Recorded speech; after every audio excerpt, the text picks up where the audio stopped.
Good morning, all. Welcome to the webinar. Happy to host you.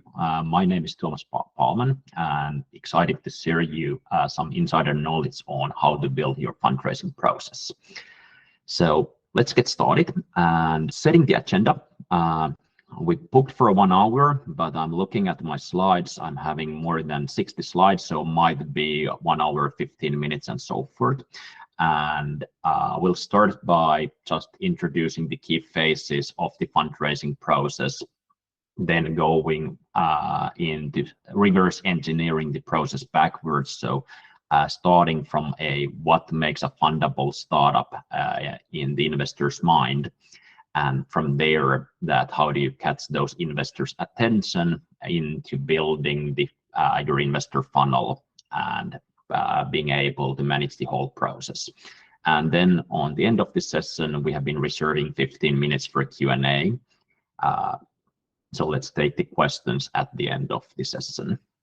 Maybe to set a little bit of the background of the angle that where we come from this and where I come from the whole topic, introducing a bit of my background. So I used to be a startupper myself.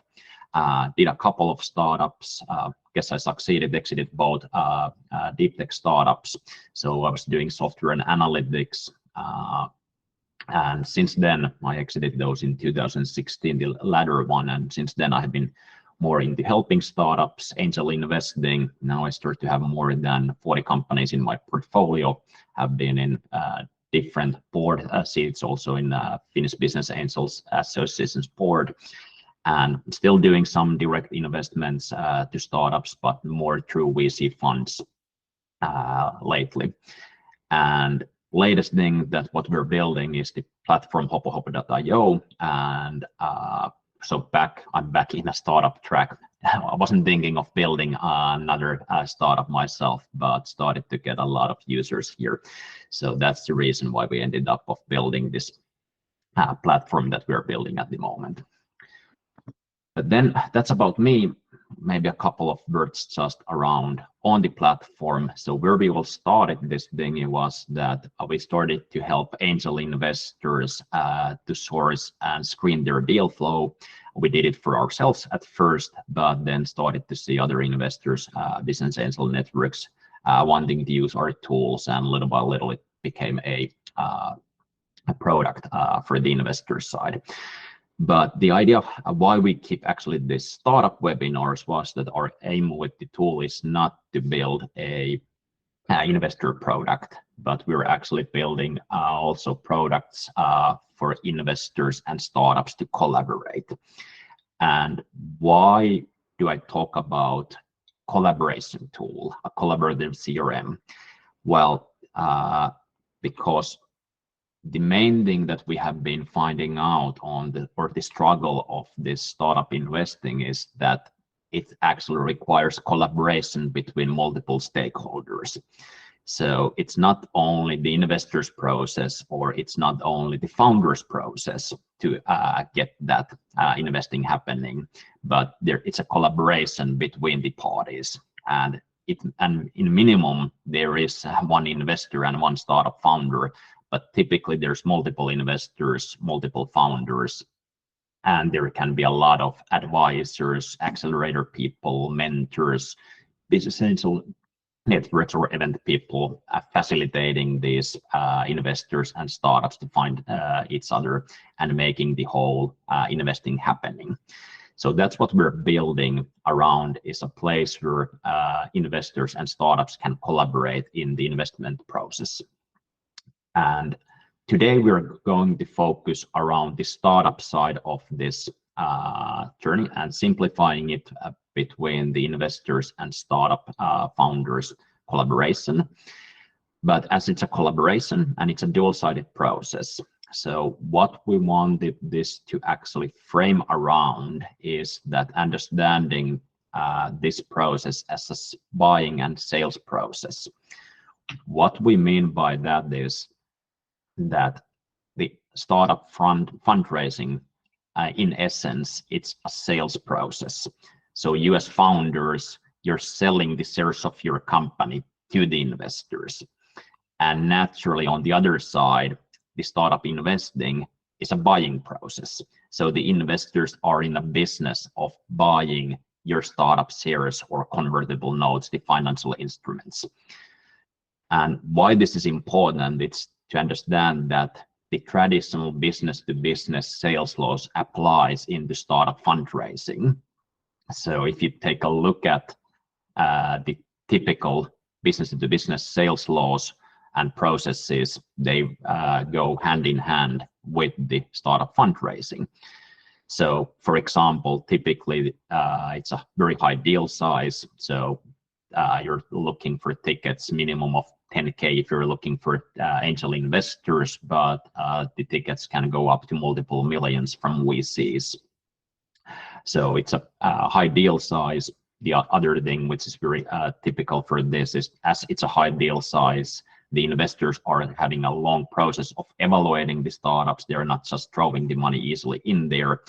So it requires a lot of effort for you to run and close the deals. So the buying and selling process is a long process. Another thing which is very common for this process is that there's a low volume of buyers, but a high volume of sellers. So a lot of startups are approaching the investors. So, and the investors have a lot of options to choose from, and not only choose from investing to startups, but they have other asset class that they can also invest into. So you need to be able to get the deal done. You need to also be able to catch the investors' interest and be sure that you can even get to discuss with the investors.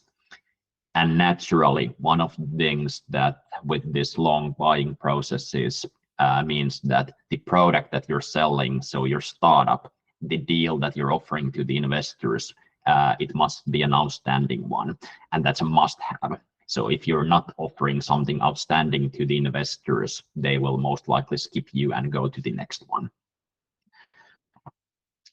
But that's kind of the metaphorical point of view of the sales process and fundraising process. But if we go more into then how to run the fundraising process, we wanted to map this out for this session through this high-level steps of startup or sales funnel, fundraising funnel. So naturally, like in all sales funnels, you first need to build your prospect list, your long list of investors that you're contacting. Then the natural step is you start to contact the investors. You need to create materials that how you're getting the investors' attention, getting in discussions with them. Are they interested in investing into that type of startups, getting the due diligence, and eventually hoping that you will close the sale. And I would say one of the main differences to a typical business-to-business sales funnel is that a little bit depending on your deal structure, it might be that you're only needing one deal. So if you're looking for $500,000 from maybe one VC can take it all. Then again, if you're looking for 200K and you're expecting to get everything from angels, it might be that you need to get 10 people or 20 people saying yes. So it's a little bit depends on how you structure it and how you should set up this funnel and how much you need to put into different steps and effort in different steps. But eventually the point is that you need to get to the end of the funnel. So get the term sheet signed and the money wired back to or to your bank account. And going through this type of sales funnels, one of the first things we wanted to start this is by looking at that or reverse engineering the process backwards. And what we mean by this is that let's first try to understand what the investors are looking for startups. So what is the main thing that they want to see? Because often what we hear from startups, or there's a lot of advice of how to create your pitch deck or how to build your investor list and this, but those are kind of the parts of the process. But if you're eventually, if your product, your startup is not good enough for investing, all that work of fine-tuning your pitch deck or creating investor lists is waste of time if at the end you're not getting the deal done. So that's why we start by going through what the investors are looking in startups, and then we go step by step backwards of how to build or how to get the investors' attention, how to build your investor lists, and how to manage that process overall. One of the things that we hear a lot about is that there's a lot of things that the investors are looking in startups, but the thing that we very often forget and the startups are not calculating out is actually that the investors are seeking for profit. So however you call it, exits, ROI, the investors are in a business of giving you money and expecting to get more money back. And if you cannot prove this, that they are going to make more money in a certain period of time, the whole process will fail. So the first things that needs to be in place, that you're able to convince the investors that how are they able to make more money by selling the shares eventually after 5 or 10 or 15 years, however long they will be in your startup. And then this profit part, one of the things that actually struck me early back, but what is still getting a lot of feedback, that how much of profit they need to get. So how much of your shares are going to be worth in future and how significant amount that needs to be. So there's a lot of talk around this. Andres put 100x there. There's kind of the investors are needing to 10x their money back.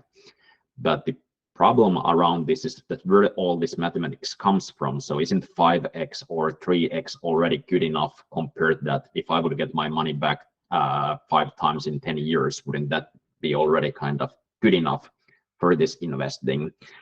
And wanted to share a bit of mathematics around this.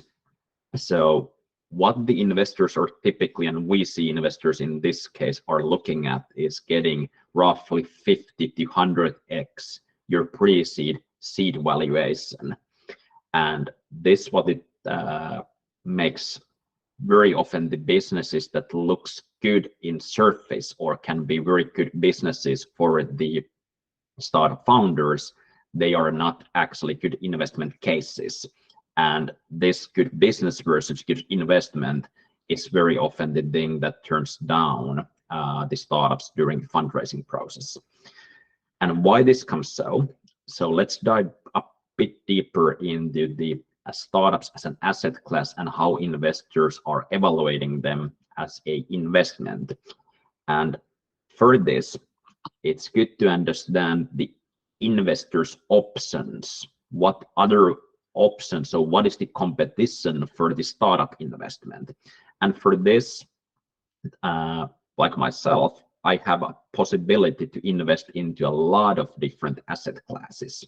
So where I'm comparing this is that I can put all the money that I got from the exits into my bank account. I can put it to low yield lending. I can put it to stocks, or I can go to private equity funds, VC funds, or even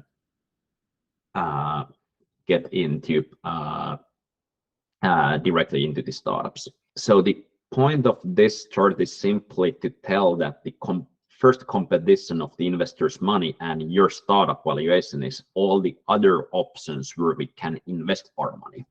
And how do we compare this is that, let's take the stocks, for example.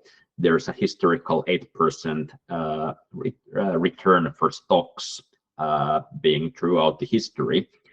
And the thing compared to stocks to startups is that I can go to the stock market every weekday and just buy and sell the stock. So they're very liquid, and most likely I will not lose a lot of money there as I'm able to get my money back fast, or I'm able to sell my shares fast. But from the startup side, the issue there is that if I invest today into an early stage team, most likely I'm 10 to 15 years with that startup before I'm able to get any bit of my money back. So and naturally the risk of a startup failing is much bigger than a big corporate in the market failing. So naturally for this risk, I'm expecting a higher reward. And for this, the rule of thumb is that VC funds are expecting roughly 20% IRR to justify the risk compared of just putting the money in the stock market. So that's the first thing of understanding why the X needs to be so big. But then if we go into detail of this 20% IRR, it's not going to be 50 to 100x in 10 years of period of time. So why this 50 to 100x is in the market? Well, let's take a more deeper look at how the VC fund itself works. And let's imagine that the VC fund size is 100 million. And so that means that the VC fund is going to invest 100 million during the next 10 years. And during the 10 years, they are actually having the 2% annual cost. So during the 10 years, out of this 100 million, 20 million will go just to the fund cost. So it will be bookkeeping, the salaries of the analysts and the partners. There's a salary team making the investments. And only 80% of this money goes actually investing into startups. So there's already 20% cost into this. And then out of this 80 million, roughly 1/3 of the investments that the fund makes will fail. So 1/3 of the startups will fail and return no money back. So that's almost half already going into not returning anything to the investors or to the fund. Another 1/3 roughly returns 1x. So when the startups or the investors are getting their own money back from the startups.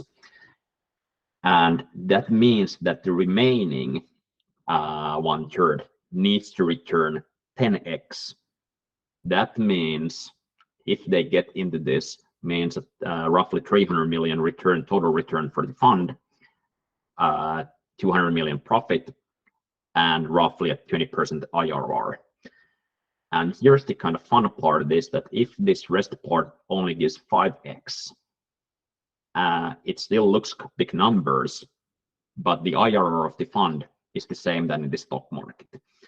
So if you're getting a startup, if you get money from the VC with 10 million pre-money valuation and you make 50 million exit, it's very lucrative case for US founders, but for the fund itself, it's not that lucrative. So that's why the funds are needing to actually look for really high exits, that it justifies the risk that they are having compared to the other options in the market. And this first part, but then this is 10x. This is not the 50 to 100x.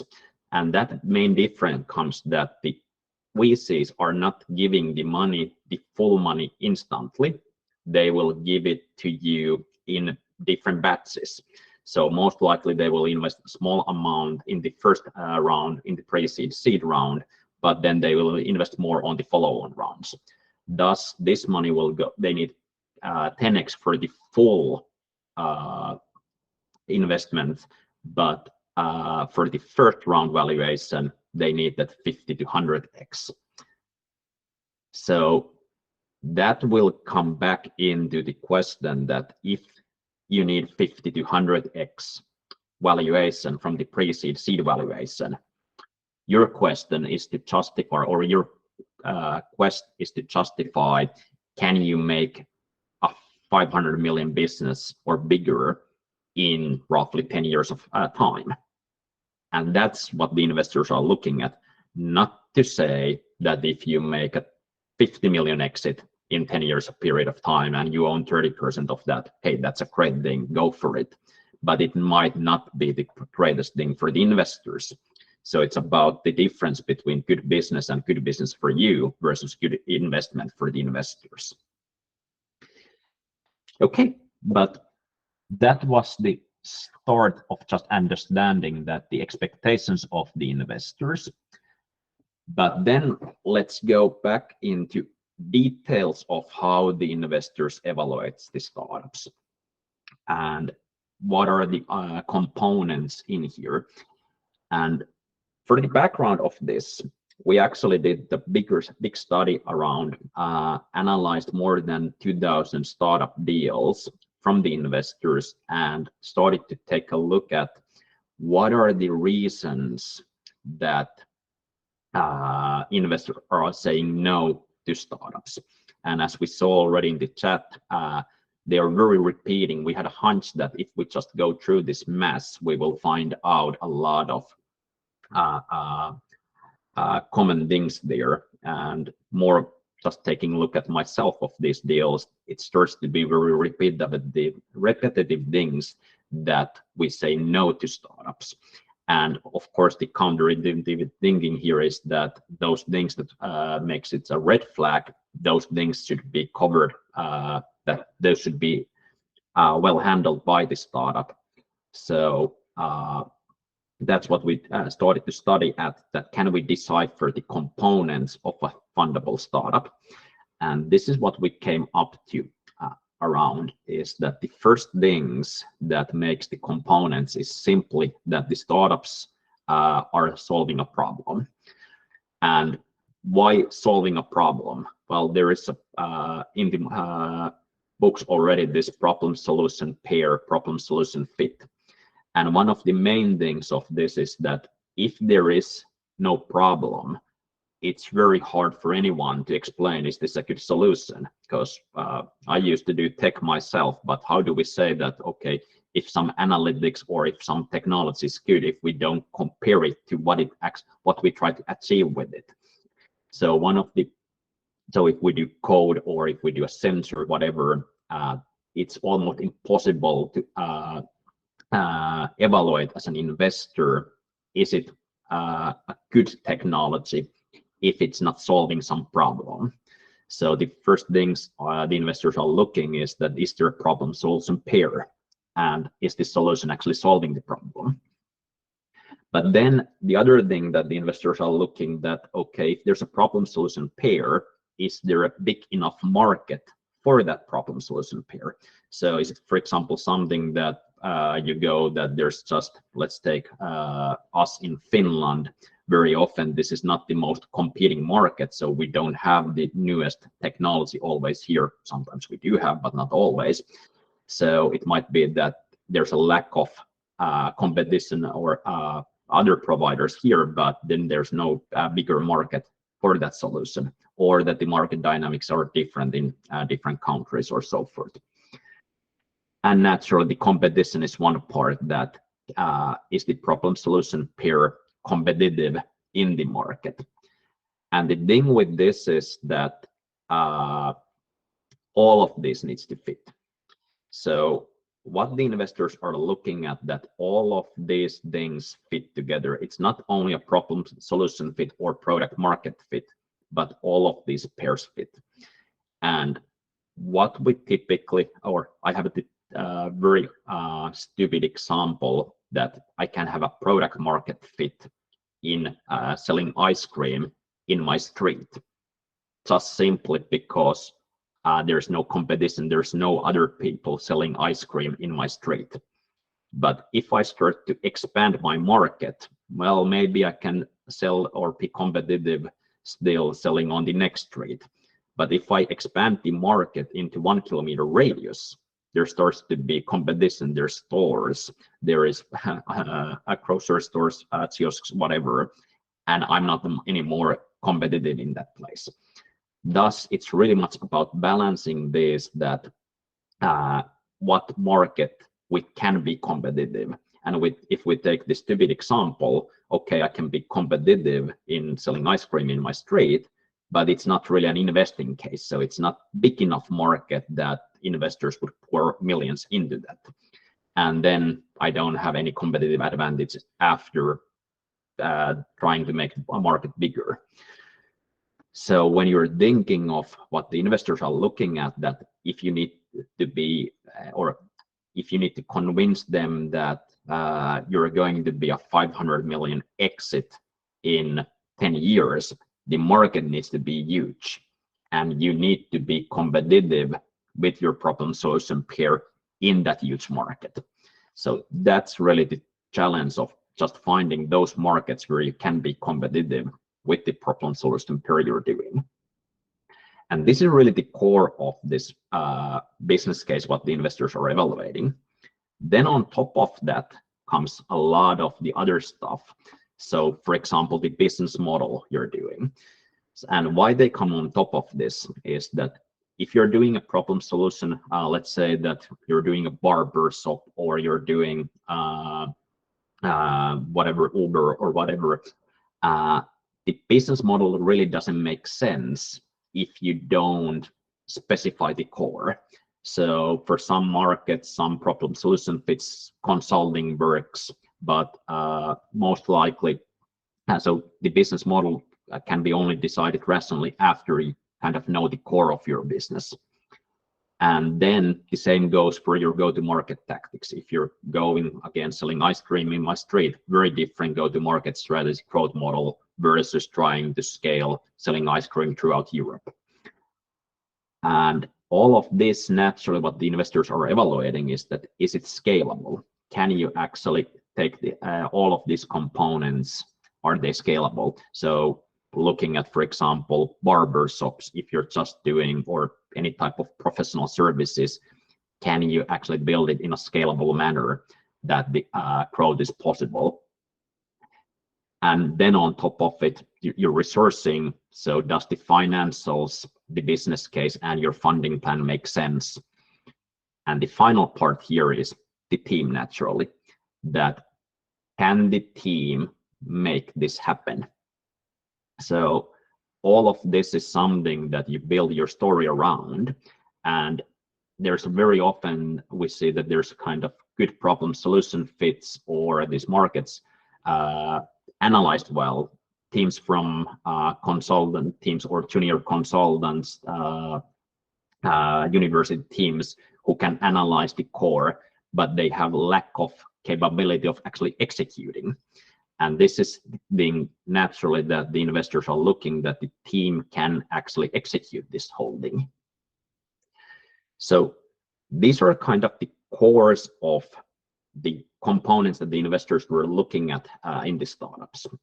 But if we take this into context of different stages and trying to summarize it, it's actually very different things that the investors are looking in different stages. And why so? Well, naturally, if we try to evaluate a business, or if the investor tries to evaluate, is this solution fitting to the problem? Is there a market for it? Well, on the A round, the customers are already existing. There is traction, so you can start to crunch numbers, which is much more valuable than my opinion. Is there going to be a market? Might a customer buy it? But when you're in the early stage, it's mostly about the founder and the founder's ability to actually convince the investor about being able to, that he's able or they are able to build what they are planning to build, and convincing that there's market enough, they can actually take the whole journey. And the other thing very important here is that when we go back into this, and where startups often fail, is that if you don't have traction yet, if you don't have the numbers, and if you fail in your story of problem solution fit or the market on this kind of core, none of your go-to markets or your business models or kind of financial plans, hockey sticks, they are not gonna fool the investor if you cannot explain them what is the problem you're solving, or what is the solution that why your solution is competitive over the competition. So the core is really the part that you need to be able to convince if you don't have the numbers, or the other thing that if you cannot prove that you have done it couple of times before. So if you take something like the Miki Kuusi or Ilkka Paananen, they don't need to anymore explain that they know how to build a business. But if you haven't built a business before, the investor needs to evaluate you in some way. And this is the core, that the best way to explain to them, this is why the pitch deck structure is what it is, that the investors are able somehow to assess that, are you thinking this logically, and are you most likely building the business so that you can actually take it or make a meaningful exit out of it. So one thing to say here before we jump into the next topic. So this is another thing that we see more and more. So there's discussion around founder market fit, so that the founders needs to come from the market. They need to know the market. It's very unlikely that a founder who has no industry experience and there's no traction would get money from someone that, hey, I'll start to build something completely new in that. It's still possible that they can, but it's very unlikely that will happen. But not only the founder market fit, but what investors are more and more taking a look at is the founder journey fit. And what is the founder journey fit?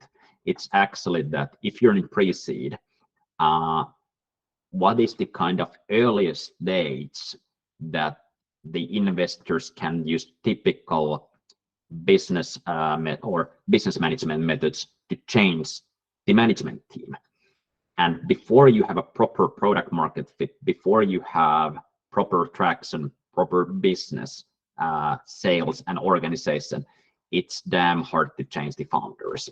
So if you're kind of getting somewhere, but it's kind of still in an idea stage, or it requires a lot of silent knowledge, there's no processes in the seed or seed plus, it's almost impossible or doesn't make sense to start changing the founders. So if the founders cannot execute the company up to Series A, a little bit after that, that's something that then is most likely too complicated for the investors to expect that this team is taking it to a seed, but then they need a new lead. Not to say that doesn't happen, but the best thing is that if you can basically show the investors that this is your journey in the startup, one of the founders can stay building the company until Series A or later on, and being able to kind of plug in, of course, there's new hires coming in all the time, but if everybody's going to change before Series A, it's going to be a hard sell to the investors as well. So take a look at this angle as well. How are you going to build this step by step so that the investors doesn't need to be building and hiring all the time during the road? But these are the elements and components of what the investors are looking in a startup and what needs to be in place that you're actually getting term sheets signed. And next, I would want to then jump into, okay, how do you get into discussions with the investors? So again, jumping into this topic that if eventually you don't have those things in place that I just explained, most likely getting into discussion with the investors doesn't make sense, because eventually you will not close the sale. But if those are in condition, then the point that, or your sales funnel starts to be more around how do you get to investors, how do you get into discussion. And the thing that, like in marketing, like in any sales, you need to get their attention first. So marketing's main purpose is that you start the discussion with the investors. They know that, okay, this is a thing that we should consider buying. And for this, we started to analyze our investors' behavior in the platform and what gets their attention. And first of all, it's good to understand the kind of investors' view of the funnel. they are crowded by pitch decks. So they're bombarded by different messages, and very often they get a lot of startups applying to them, but eventually it can look something like this, that they get 500 decks a year, but they invest only to another 1% of them, so maybe 4 or 5 startups. So it's a long process of evaluating for the investors that is this something that we want to invest at. And your job here is just crossing the first step of, hey, this is something that you get in discussion and the investors should consider. And if you have that rest sold out, then your challenge is that, hey, how do we get to the investor discussions? And so how do you cross this pre-screening so that you just can start to discuss with them? And one of the things we learned from data from our platform is that actually there's some bit of studies around there, how much investors are spending time in per deck. And I think there is, I think it's kind of DocSend coming that they did a study that it's 3.5 minutes roughly the average that the investors are spending per deck. It's roughly that in average, but then when we started to take a look at the medians, the median time that the investors were spending time on a deck was actually 40 seconds in our platform. And then they skipped it through. But if they went to the next step, it started to be something like 7 minutes or so forth. But then we started to look at more and more what they are actually looking at the decks.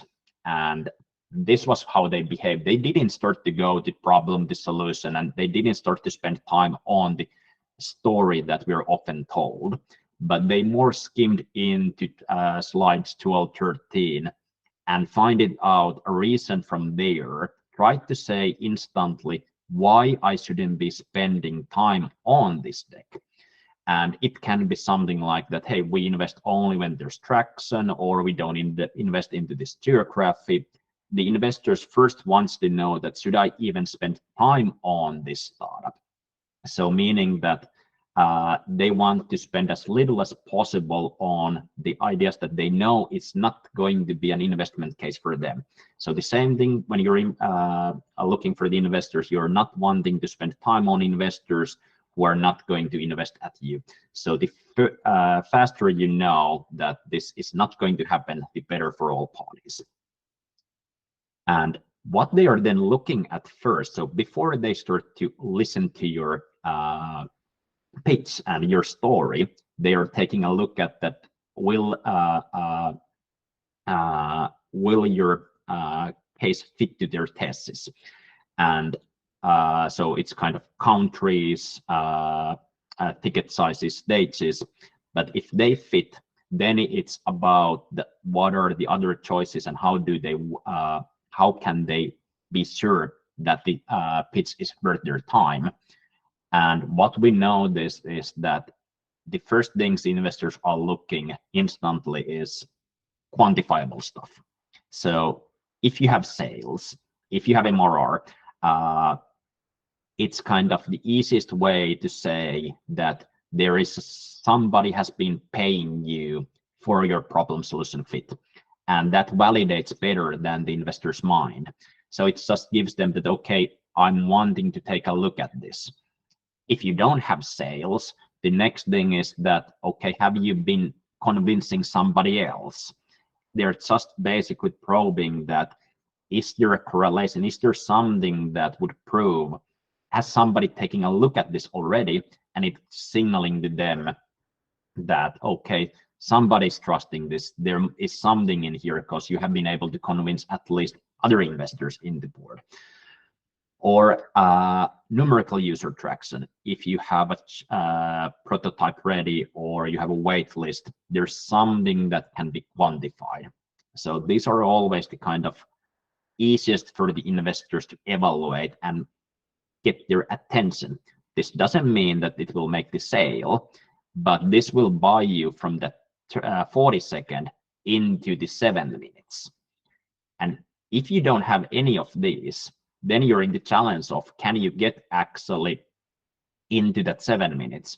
You have a couple of more possibilities there. One is, for example, that you have a domain expertise or you have done something exceptional, something that stands out that the investor should be still listening and discussing with you. But if you cannot prove any of these, then it's really hard for you to actually come out of that 500th text. That why would the investor spend time 5 minutes on 10 minutes on your story? Why would they give you time if you cannot stand out from that? And then the final thing is that the problem solution fit. So if they're still going to give you time and you don't have sales, you don't have expertise in the field, and if you miss out on the problem solution fit, so your kind of start of your story doesn't make sense, then it's really not worth for the investor to start going through your market sizes or your kind of scaling plans, go to markets, if you're not even knowing the problem or the market that you're going to. So maybe the takeaway from here is just to get their attention, try to make their investors' life easier and start by quantifiable data on your outreach so that they know that there's something why they should spend more time on your case. Yes, Tuomas, good question. That during last year, some investors started to ask one-pagers, so no decks first, but one-pagers. Completely so. And actually, I could show you here, it's a good pause, what we built it for our investors and how investors are using our platform for that and for this whole case. And well, this also shows you why we're building the platform we're building. So what the investors are using our platform for is deal flow management, taking a look at this. But so this is a funnel, the buy side process. But simply what we do here is the first thing is that we start to look at, we have a matching score.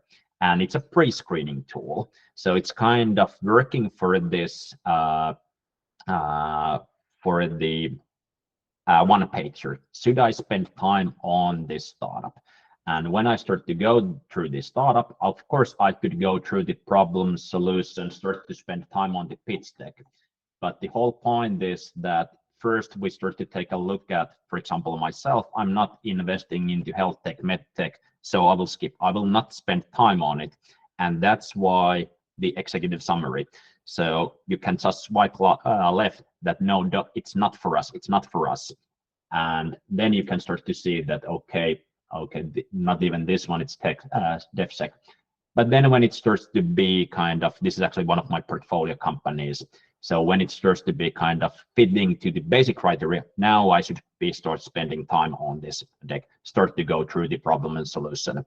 And exactly the point that what we wanted to build for the investors was how they were behaving, that they don't want to spend time on the story until they can confirm that it's worth their time listening to the story. So hopefully that answers the question, but yes, that's what we see more and more from the investors, that they want to first know that the one-pager doesn't make sense to spend time with your case. But yeah, final touches on the topic, how to build your ideal investor list. Well, first of all, the same way that what I just showed from an investor's perspective, look at the investor's thesis. So don't spam just everybody. Especially don't ask the investors, can you sell or can you tell where you're investing at? They will not spend time on it of mailing you that. Most likely it's in their website or there's a lot of databases. Our platform, one of those is where you just can find that investor's thesis. So it's really about making sure that you fit into the stage of what the investors is expecting, but also they invest in the geography. So there's no reason. I'm getting a lot of spam around the world, but I'm mainly investing in the Nordics, and it's still the startups are expecting me to answer questions, while I still tell them clearly in my LinkedIn, in my in the platform where I'm investing, and they still are surprised that, hey, why don't I reply to everybody who's not reading actually my investment thesis? So go through the investor's thesis and make sure that there's a reason for them to answer to you.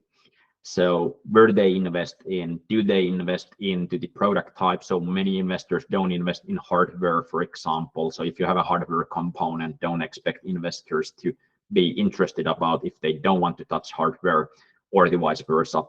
And the industries, for example, that many investors are, myself included, I'm not investing into pharma or biotech or anything like that.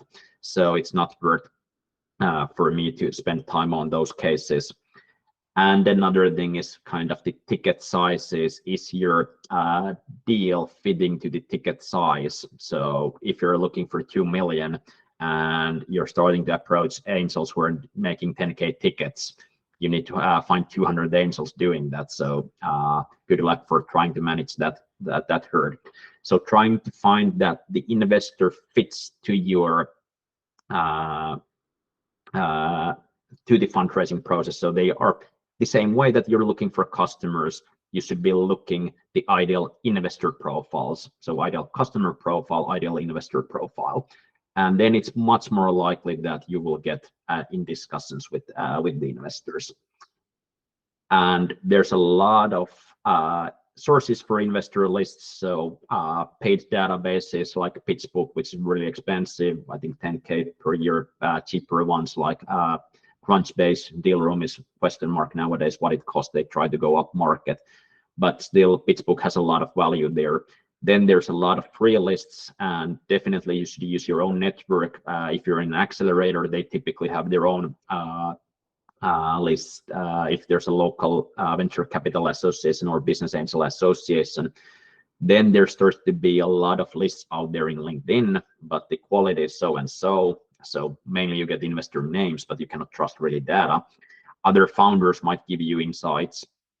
But other than these investor lists, one of the natural things to connect requires a little bit more effort is to participate in events, looking at the event lists and then building the list yourselves, or investor communities, associations, and reaching out to them.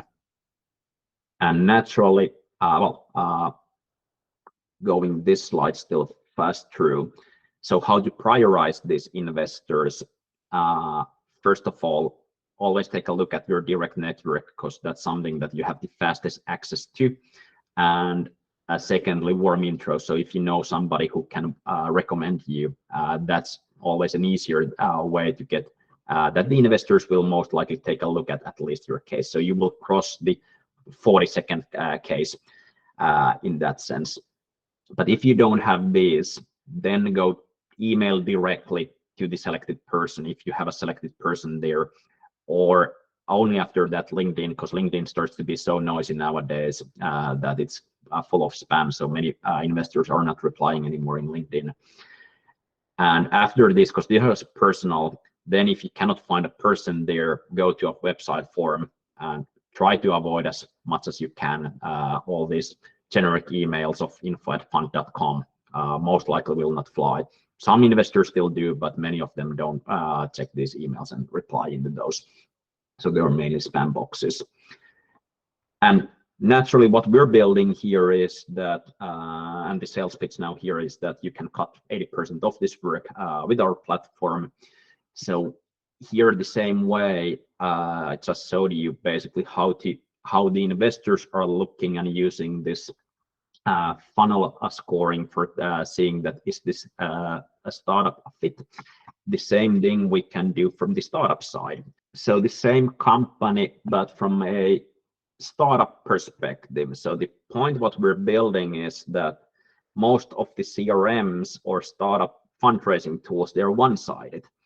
And then what we wanted to do is a platform where investors and founders and accelerators can collaborate.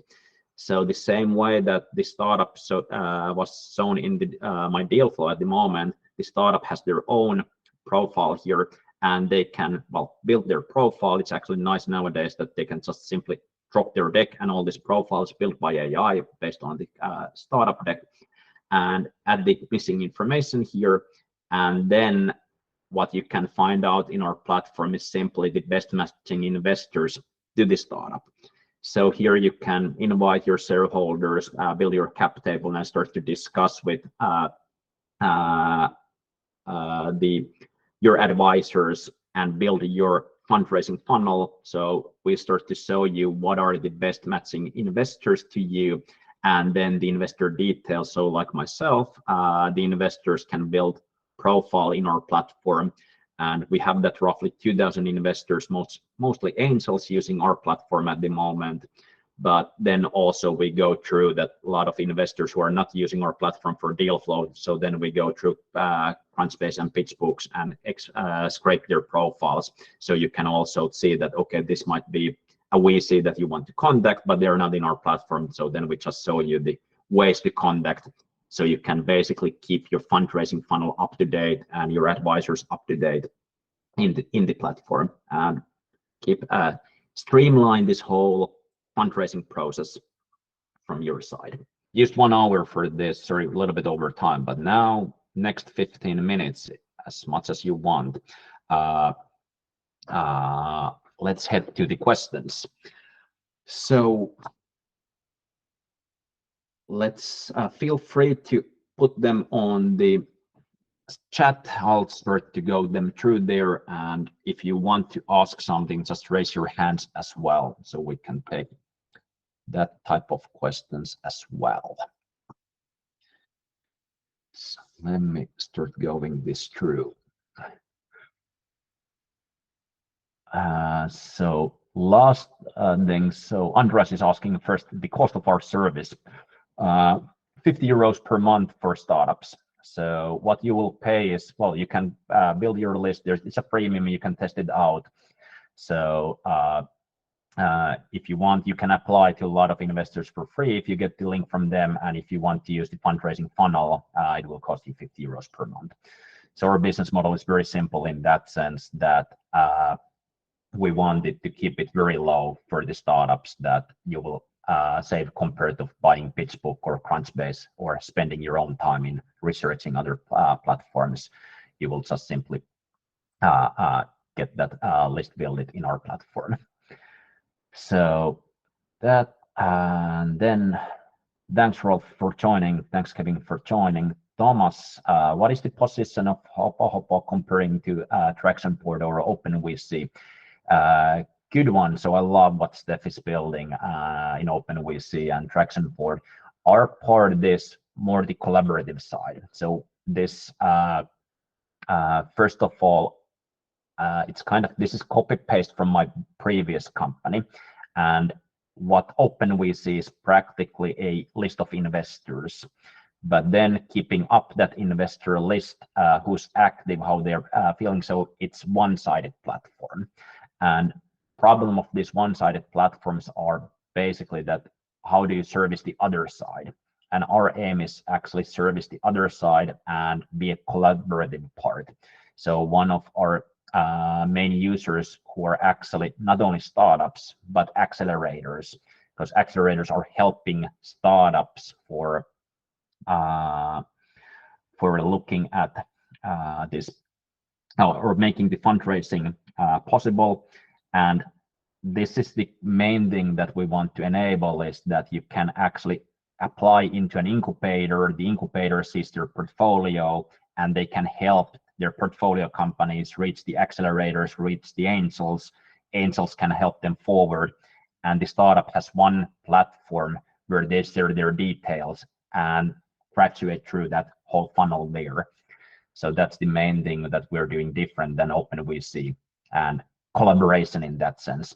But the collaboration is coming from that angle that the features we're building, they are usable without the whole community itself. So you, without having anybody in the platform, you can still participate or build your funnel there and just use it by yourself. But the more you start to have business angels, shareholders, the more value you start to receive from the platform. And another question from Andres. So what is the ideal stage for, or what is the stage of startups of being ideal for our platform? So we started now of actually, well, we originally started from incubators and accelerators, but then we realized that most of the startups were looking for funding. So let's be honest in this sense that we swapped our model of going to the fundraising part because of that was the best way to get startups into the platform. And now what we're coming out in next 2 weeks is actually a list of accelerators, because still most of the startups are not ready or they're not receiving funding yet. They need help on it. So the next thing, with the same details, same applications, you can actually go through all the accelerators of Europe and start to see that, hey, these might be the best fitting programs for our stage. So if it's today, it's mainly about looking for funding. In 2 weeks, it's also looking for help from accelerators and what we have already in the platform. So if you're just considering this, there's already a questionnaire, test your stage, and it's just giving you a kind of hint of should you be how or what are the kind of topics you should be thinking about your business, and what's the kind of current status of your business. So that it's a self-evaluation questionnaire that everybody can do for free, and it's just testing out that should you be thinking of fundraising or not. So already as an early stage company, you can go in, but naturally that if you're too early, just seeing the investors in our platform will not get you funded. So there's a question of development versus having that funding cycle or being funding ready. Then Sud Incas, we're fintech from Africa. Does the service make sense for Africa-based startups? The fundraising part, not yet. So we're fully focused on Europe at the moment, and mainly European startups. We do, of course, we do have there some investors who are investing in Africa, but currently we're mainly focusing on Europe. But naturally, you can take a look at the platform at this part. So how many startups did get funding through last year? Good question. So here's kind of sales pitch versus reality. What I can tell you is that during the past roughly 30 days, more than 12 million was invested in startups in the by the investors in our platform. Was it because of our platform or that the investors uses our platform for the deal flow? That's another story. But that's now the question that we start to have a lot of startups. There are a lot of investors using it, but then I cannot take the credit that all the startups that got the funding because of our platform. So we're more it's a little bit like HubSpot. So think about it as a CRM, and it's not really, you cannot take the credit of HubSpot, all the sales that happens in the world. It's not really the credit of HubSpot. So think of us as more a CRM than a place to get funding. So we're listing now, Andres, how many investors and VCs, angels you have in how we have in our platform. So using deal flow, so all the investors, for example, angels, they're not publishing themselves, so they don't want to receive deal flow directly. So this is good to understand, but the high level numbers are that registered users, investors, and angels, a bit over 2K, I would say 200 VCs, and then 1,800 angels. But then in addition, because not most of them, and even in the VCs, they use also other CRM, so it's a deal flow source for them. So what the VCs can do in the platform is to direct the whole deal flow to their other CRMs or what they're mainly using. So some are using us as their main CRM, some are using other CRMs.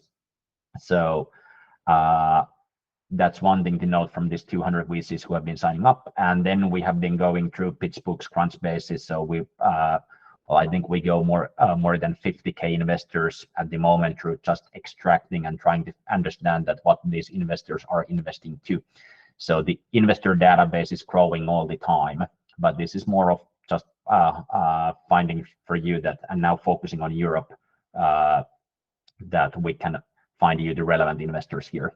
Couple of other things. So what we realized is that there's upcoming features. So we're building investor reporting here in partnership with other providers, and also this accelerated list that I mentioned already.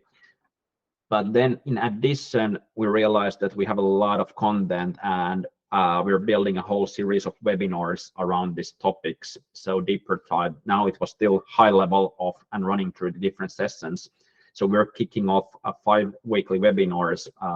Still a little bit hazy on these dates. We might change them, but you can already go and register. So we're going to have 5 more webinars on different topics. So diving deeper into what makes startups fundable, then how to specify your raise, what are the kind of details on this, how to prepare your funnel, running your funnel, and then what to do after the raise. So going more deeper into all of these topics, and Grigory just sent the link there. You will get it afterwards as well. So feel free to join these webinars as well. Thank you, Nicholas, for that. And my thoughts, if you like the content, what we just presented, feel free to share your thoughts in LinkedIn, follow our company page. We're starting to get our marketing up on track. So all help there is happily received, and all feedback is more than welcome for the platform, but also the webinar. So doing this for you guys. So let's put it this way, that the investors are important there, but the startup is the reason that the investors exists, and this is kind of our love child. So making your life easier, and also that you can focus on the business that you're building, not that much on the fundraising. Anyway, hey, almost 20 minutes past the time. As said, big thank you. Feel free to reach out in different means. Good luck forward. Cheers.